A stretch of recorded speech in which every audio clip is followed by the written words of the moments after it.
Hello student. तो कैसे हैं आप लोग।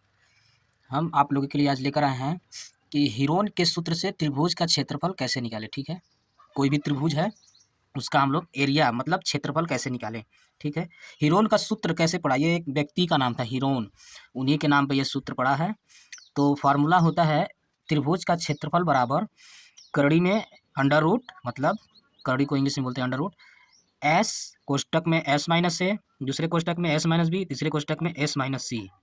ठीक है, जहाँ हमारा ए बी सी क्या है, त्रिभुज की भुजाएं हैं। ठीक, एस बराबर होता है अर्ध परिमाप का सेमी पेरीमीटर, मतलब कि फार्मूला है इसका एस बराबर ए प्लस बी प्लस सी पूरे के बटे 2। ठीक है, अर्ध परिमाप। ठीक है, आगे इसको बता देंगे कि क्या होता है।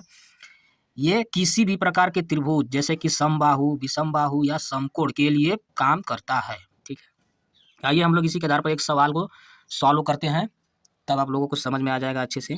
मान लीजिए हमारा त्रिभुज है। ठीक है, त्रिभुज मान लीजिए ये हो गया ए, ये हो गया बी, ये हो गया सी। ठीक है, ए का मान रख लीजिए आप कितना, 6 रख लीजिए। ठीक, अब बी का मान आप कितना रख लीजिए, 10 रख लीजिए, और सी का मान आप रख लीजिए 8। ठीक है, तो हमारा ए बी सी हो गया और इसकी लंबाई हमें 6 10 8 हो गया।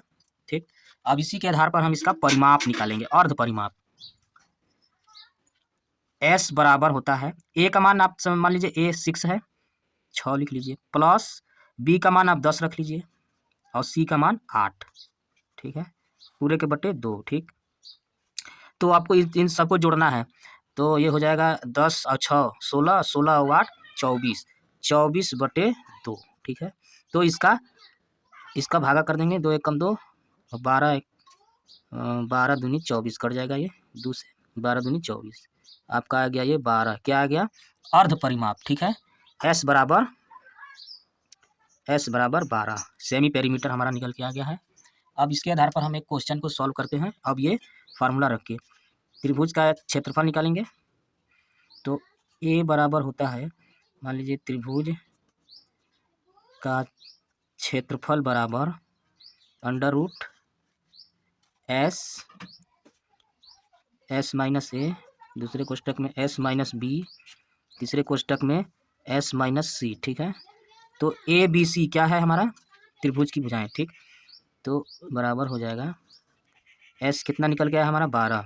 ठीक है, 12 रख लीजिए, एस कितना है 12 है, माइनस ए का मान कितना है 6 है, 6 रख लीजिए, फिर एस माइनस यहाँ एस रहेगा, एस का मान कितना है 12, बी का मान कितना है 10, 10 लिख लीजिए। ठीक है, तीसरे क्वेश्चन में देखिए एस का मान कितना है 12, सी का मान कितना है हमारा 8, 8 लिख लेंगे। ठीक है, आगे देखिए 12 है, 12 में से 6 गया 6 बचेगा, 12 में से 10 गया 2 बचेगा, 12 में से 8 गया 4 बचेगा। ठीक है, 12 लिखेंगे, अंडर रूट में गुना का चिन्ह लगाएंगे और 6 कोष्टक में 6 है तो बाहर लिखेंगे तो ये हट जाएगा, कोष्टक 6 हो जाएगा, गुने 2 है, कोष्टक हट जाएगा, 4 है कोष्टक में, ये भी कोष्टक हट जाएगा।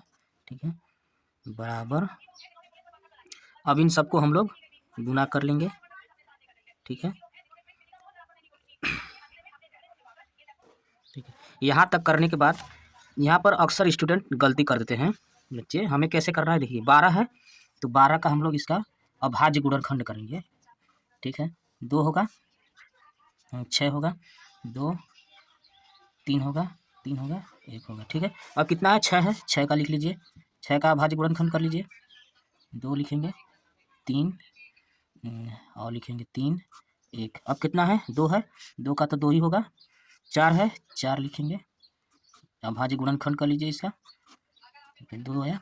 ठीक है, अब इन सबको यहाँ लिख लीजिए। ठीक है, 12 का कितना आया है 2 गुने 2 गुने 2 यानी 3, 2 गुने 2 गुने 2 गुने 3। अब 6 का कितना है 2 गुने 3, 6 का 2 गुने 3। ठीक है, 2 का 2 होगा, 4 का कितना आया है 2 गुने 2, 2 गुने 2। ठीक है, अब आगे देखिए, अब इनमें से कॉमन ले लीजिए आप। ठीक है, ये तो गलती हो गई हमसे। ठीक है स्टूडेंट, ये अंडर रूट नहीं रहेगा, इसमें से हम सबसे पहले कॉमन निकालेंगे। ठीक है, कॉमन में क्या करना है, जो एक की संख्या 2 बार आए। ठीक है, तो 2 हमारा, एक हो गया ये जोड़ा और एक हो गया ये जोड़ा और एक हो गया ये जोड़ा, तो 1 2 3, 3 को जोड़ा बन गया। तो हम लोग लिख लेंगे 2 गुने 2 गुने 2, ठीक है। अब 3 देखिए कै बार आया है, एक यहाँ है, एक यहाँ, एक जोड़ा अब नहीं है, एक बार लिखेंगे, ठीक है। हो गया। अब इन सबका गुना कर लीजिए, 2 दूनी 4 और 4 दूनी 8, 8 तिरिके 24, ये हमारा आया 24 सेंटीमीटर स्क्वायर, क्योंकि इसे सेंटीमीटर में दिया है, अगर मीटर में रहता तो यहाँ मीटर स्क्वायर लिखते। ये हमारा आंसर है। हमें आई होप कि आप लोगों को ये सवाल बहुत अच्छे से समझ में आया होगा।